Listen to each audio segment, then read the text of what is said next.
சற்று முன் வெளியான தகவல் 50,000 செலுத்தினால் 25 லட்சம் கிடைக்கும். பெற்றோர்கள் கவனத்திற்கு. அது என்னன்னு பார்க்க போறோம். நீங்க நம்ம சேனல் சப்ஸ்கிரைப் பண்ணாம இருந்தீங்கன்னா மறக்காம லைக் பண்ணிக்கோங்க, சப்ஸ்கிரைப் பண்ணிக்கோங்க. வாங்க வீடியோக்குள்ள போகலாம். பெற்றோர்கள் தங்களுடைய குழந்தையின் பெயரில் ஆண்டுக்கு 50,000 ரூபாய் செலுத்தினால் ரூபாய் 25 லட்சம் லம்பாக கிடைக்கும். குழந்தைகளுக்கு சிறு வயதிலேயே சேமிப்பு பழக்கத்தை ஊக்குவிப்பதை நோக்கமாக கொண்டு என்பிஎஸ் வாத்சல்யா யோஜனா என்ற திட்டத்தை மத்திய அரசு தொடங்கியுள்ளது.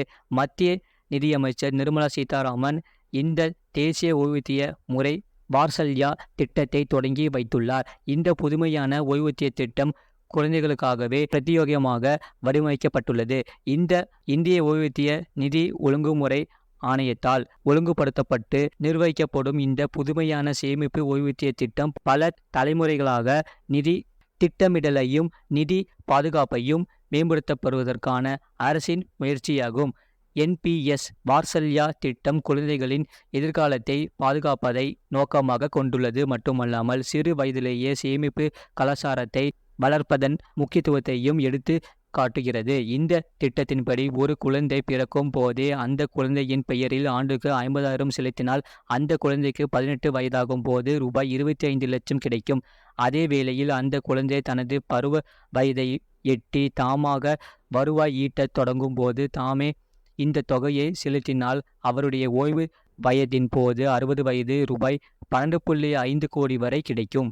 18 வயதுக்குட்பட்டவர்களுக்கு ஓய்வூதிய பலன்கள் அளிக்கும் என்பிஎஸ் வாத்சல்யா திட்டம் அவர்களது பொருளாதார சுதந்திரத்திற்கு வழிவகுக்கும் என்று அரசு தரப்பில் கூறப்பட்டுள்ளது. குறைந்தது ஆண்டுக்கு ரூபாய் 1000 செலுத்தி திட்டத்தில் சேரலாம். இந்த திட்டத்தின்படி சேமிப்பு தொகைக்கு உச்சவரம்பு எதுவும் இல்லை. இந்த திட்டம் பிறந்த குழந்தைகள் முதல் 18 வயது வரையிலான அனைவருக்கும் பொருந்தும். அவர்களுக்கான சந்தா தொகையை பெற்றோர் அல்லது பாதுகாவலர் செலுத்தலாம். என்பிஎஸ் வாத்சல்யா திட்டம் கணக்குகளை வங்கிகள், அஞ்சலகங்கள் மற்றும் ஓய்வூதிய நிதியங்கள் உள்ளிட்ட அமைப்புகள் வாயிலாகவும் என்பிஎஸ் என்ற இணையதளம் வாயிலாகவும் தொடங்கலாம்.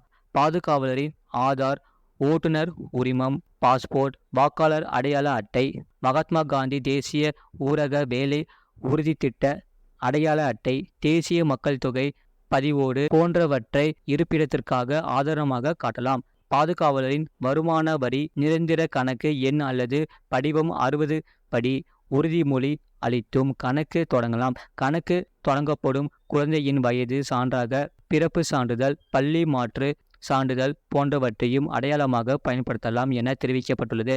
பாதுகாவலர் வெளிநாடு வாழ் இந்தியராக இருந்தால் அதற்கான வங்கி ஆவணங்களை சமர்ப்பிக்க வேண்டும். குழந்தையின் கல்வி, குறிப்பிட்ட வகை உடல் நல குறைபாடு, உடல் ஊனத்திற்கான சிகிச்சை போன்ற தேவைகளுக்கான முதலீடு தொடங்கியதிலிருந்து 3 ஆண்டுகளுக்கு பிறகு மொத்த பங்களிப்பில் 25% திரும்ப பெற்று கொள்ளலாம். இது போன்று 3 முறை திரும்ப பெற அனுமதிக்கப்படும். 18 வயது நிரம்பும் போது இத்திட்டத்திலிருந்து வெளியேறி கொள்வரோ அல்லது தொடர்ந்து தேசிய ஓய்வூதிய திட்டத்தில் இணைவதற்கோ அனுமதி உள்ளது. இது போன்ற செய்திகளை உடனுக்குடன் அறிந்து கொள்ள மறக்காம சேனலை சப்ஸ்கிரைப் செய்யுங்கள். மற்றவர்களுக்கு தெரியப்படுத்த ஷேர் செய்யுங்கள்.